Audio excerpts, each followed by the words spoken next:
Pakaganda ng topic ko ngayon. 10 simpleng gawain na ginagawa ninyo to, I'm sure, pero masama sa inyo. Meron pa dito, 3 dito, nakamamatay pa. Number 1, cross legs. Diba? Lahat tayo nagko-cross legs. Simple cross legs, Doc. Ano masama? Pag laging naka-cross yung legs, alam nyo ba, tumataas yung blood pressure. Kaya pag nagpapacheck ng blood pressure, hindi pwede naka-cross ang legs. Tumataas yan, mga 10 points. Isa pa, pag lagi ka naka-cross ng legs, maganda nga tingnan, sexy nga, kaya lang, naiipit ang varicose veins. Diba? Yung venous supply, hindi bumabalik, kaya lalaki yung varicose veins. Isa pang problema, pag lagi naka-cross yung legs, natutwist yung spine. Yung likod natin, hindi na diretso, tumatabingi. So, pwede ka mag-back pain. So, ano dapat gawin? Dapat, paiba-iba yung position ng paa. Huwag na i-cross, talaga nakababa lang, pwede paggalaw-galaw para hindi rin mag-varicose veins. Ha?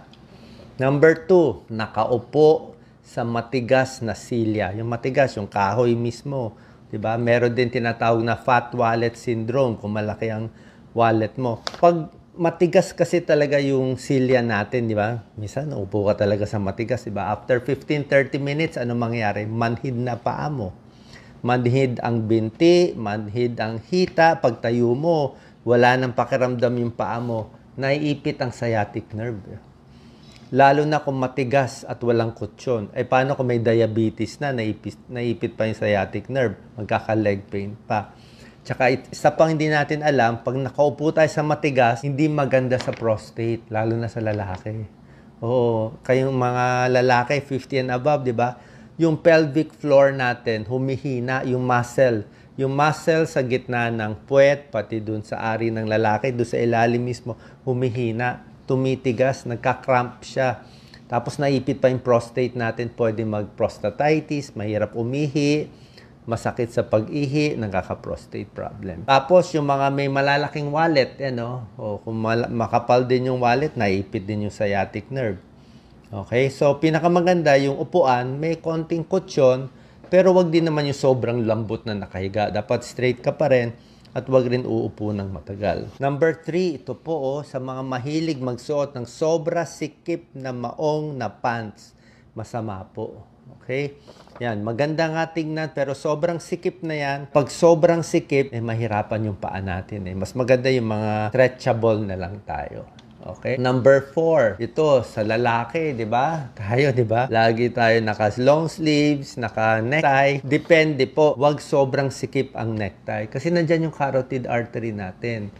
Okay? Lalo na kung masikip ang necktie, tapos titingin ka kaliwa o kanan.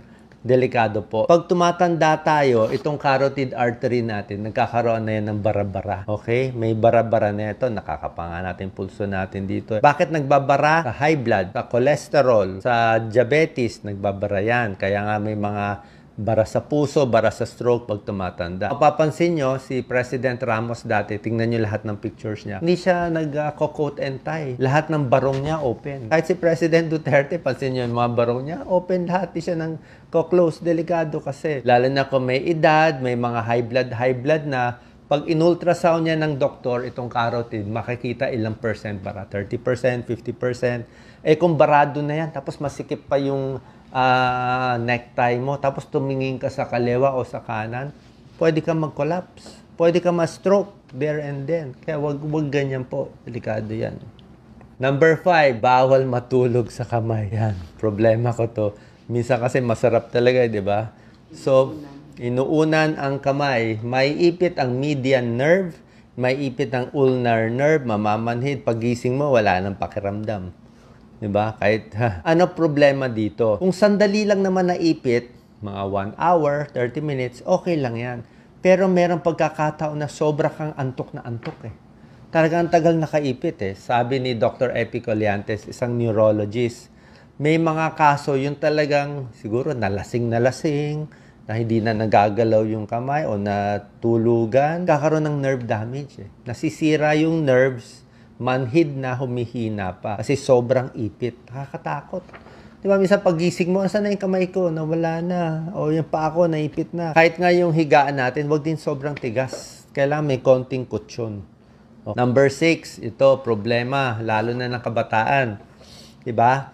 Bata pa, masakit na yung leeg nila. Bakit? Kaka-cellphone, kaka-laptop. Ano problema? Ang problema natin lahat, forward head syndrome. May pangalan na nga yung sakit eh, forward head. Ayan, Pag nagse-cellphone kasi tayo, siyempre, nakatungo.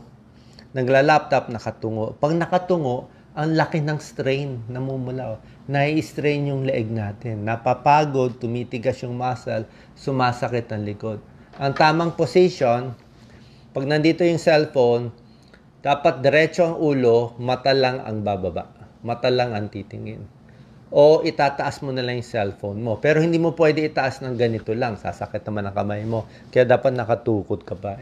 Tukod, tapos nakatingin.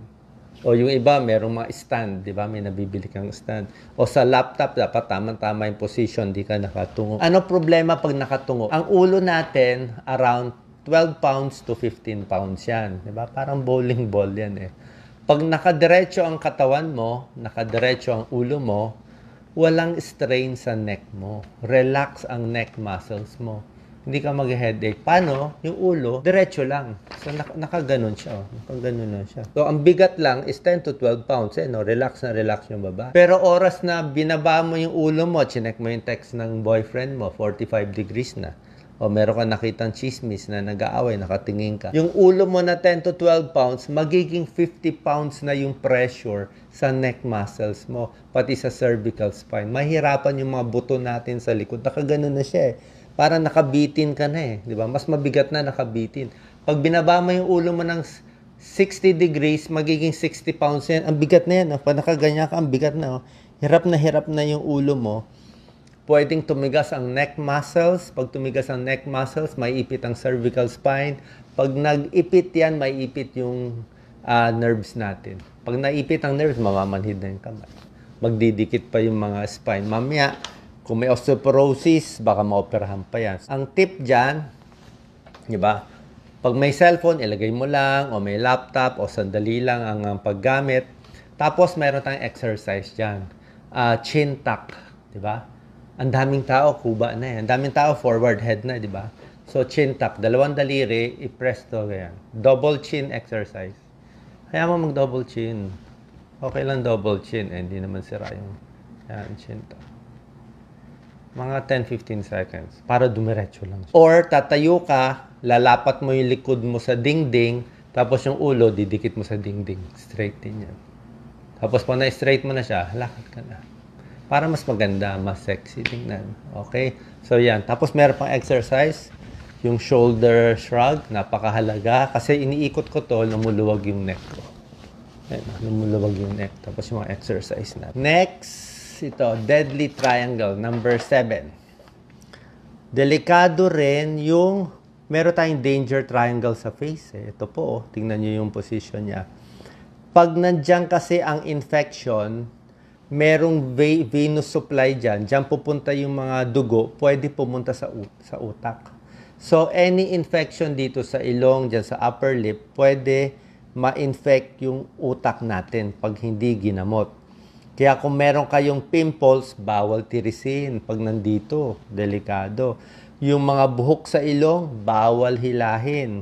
Diba? I-cut nyo na lang. Kasi pag hinila nyo, pwede mag-infect at pumunta sa utak. Dapat nga mag-antibiotics agad. So mag-ingat tayo. Ito po, nakamamatay ito. Alam niya ng mga neurologists, pati mga derma. Kneeling on hard surface. Ito, hindi nyo alam to. Gusto natin lumuhod, di ba? Lalo na sa simbahan o yung trabaho natin, lagi tayong nakaluhod, naglilinis tayo.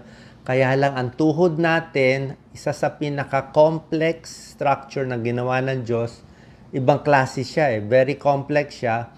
Pag na-injure ang tuhod natin, ang hirap gumaling. Oras na nasira na ang tuhod natin, halos habang buhay magdudusa. Kaya mas maganda, wag masira. Paano hindi masisira? Huwag luluhod sa matigas. Pag nasa simbahan, magbaon na lang kayo ng unan o tela o, di ba? Meron na mga sa simbahan na mas malambot. Hindi po maganda. Pag naglilinis, kailangan merong nakakutsyon sa tuhod. Ayaw rin ng tuhod yung naka-squat, nakatalong ko, yung full squat. Ayaw niya ng full squat. Dapat half squat lang. Nai-strain siya sa full squat. Ito pa yung mga bawal. Oh. Bawal mag-lunge. Okay? Pwede mag-lunge kung malakas ang muscle mo at kung konti-konti lang. Pero kung overweight ka, hindi ka na masanay mag-lunge, may kilala ko na operahan yung tuhod. Bibigay yan. Kasi lahat ng pressure, lunge kasi isang tuhod lang nagdadala. Siya lang nagdadala na buong bigat mo. Bibigay yan. Delikado pa yan. Oh. Do not do too many lunges, sinabi dito. Huwag gumamit ng sapatos na sira. Okay? Huwag mo po na matagal. Huwag mag-bounce-bounce. Baka mahirapan ang tuhod natin. May mga trabaho na prone masira ang tuhod. Cleaner, construction worker, roofer, carpet, mechanic, gardener, lagi, plumber, preacher, lagi o yung mga dancer at athlete, minsan nasosobrahan sa pag-twist-twist o mga gymnastics na natatagtag yung tuhod. Kaya pag may edad na, iwas na tayo sa mga hard sa tuhod. Basketball, badminton, sakit sa tuhod ang badminton, basketball, tennis, pwede sa clay, di ba? Sa sand. O ano pa ba? Yung mga volleyball. O pambata yun eh. Kasi oras na pag bumagsak ka ng mali, sira na tuhod natin. Paano na eh? Okay? Number 9. Ayaw natin matagal nakaupo o matagal nakatayo. Gaano ba yung matagal is matagal? Matagal is 6 hours nakaupo sa isang araw. 8 hours nakaupo sa isang araw. Merong mga nakaupo more than 8 hours. May pag-aaral, huwag kayong magalit sa akin, may pag-aaral, sinasabi ko lang sa inyo, more than 8 hours nakaupo, mas maagang namamatay. Tunay po, mas maagang namamatay. Kasi pag matagal nakaupo, nahihirapan yung katawan natin eh. No? More heart disease, matagal nakaupo. More cancer, more diabetes, pag matagal nakaupo. Sa ulo, sa baga, nagba-blood clot. Yung blood supply, pag matagal nakaupo. Yung tiyan, lumalambot. Yung puso, mas hirap. Yung legs, nagmamanas, nagbabarikos. Yung neck, nahihirapan. Yung back, lumalambot. Ang gusto natin, paiba-iba ang position. Nakaupo sandali, 30 minutes, tapos tatayo naman, lakad-lakad. Huwag pirme. Uupo, pag may break, maglalakad. Tapos minsan, hihiga, paiba-ibang position. Kahit paupo, huwag nakapirme. Kasi gusto mo gumagalaw nga. Gusto mo gumagalaw, gusto mo medyo malikot ka para gumanda yung circulation. Pinakamaganda talaga, brisk walking. So, kahit matagal ka nakaupo, 1 hour, 2 hours, so nagbubuo na yan. Baka may nagbubuo ng dugo dyan. Afterwards, ilakad mo. Maglakad-lakad ka, mabilis. Mag-jumping jack ka. Akyat ka, isang baba ng hagdanan para gumalaw-galaw yung circulation. Mabawasan yung pagbubuo ng dugo sa veins, deep venous thrombosis, bawas sa manas, at bawas sa hirap yung muscle. Kasi firming one position, nai-strain yung muscle. Pag upo, di ba, sakit na sa likod. Tumigas na eh. Ganun nangyayari. Kaya pag tagal nakaupo, stretching tayo. Okay? Bawal nakaupo o nakatayo ng matagal. Paiba-ibang position. Last, very important, bawal ang sobrang ubo. Bawal ang sobrang ire. Pag sobrang ubo, kahit may ubo kayo, huwag yung isang na sobra lakas. Kasi pag ubo kayo ng ubo, pwede kayong maluslos. Hernia. Luslos dito. At pag sobrang ubo, pwede masugat yung lalamunan, pwede magdugo, pati yung lungs, pwede ma-injure. Okay? So, yung pag-ubo natin, ang tamang pag-ubo, hinga malalim, yung tiyan palakihin para maraming oxygen. Tapos pag uubo na, ititigas yung tiyan, tapos 3 mahinang ubo. Tatlo. Half technique. 3 lang. Ihiwalay mo ng 3 para yung plema unti-unti lumabas. Uminom ng maraming tubig, hinga malalim, nakaupo bago. Tapos kung di maiwasan, mahahatsing, maubo ng malakas. Ako, ginagawa ko, naghahanap ako ng silya na o lamesa na makakatukod ako. Tukod ang kamay, tukod ang sa silya, o kung walang magawa, tukod sa tuhod. Yan, nakatukod sa tuhod. Tapos medyo nakaipit yung sa private part ko. Nakaipit dito sa singit. Pag ubo, hindi baka bigla may pumutok dyan di ba?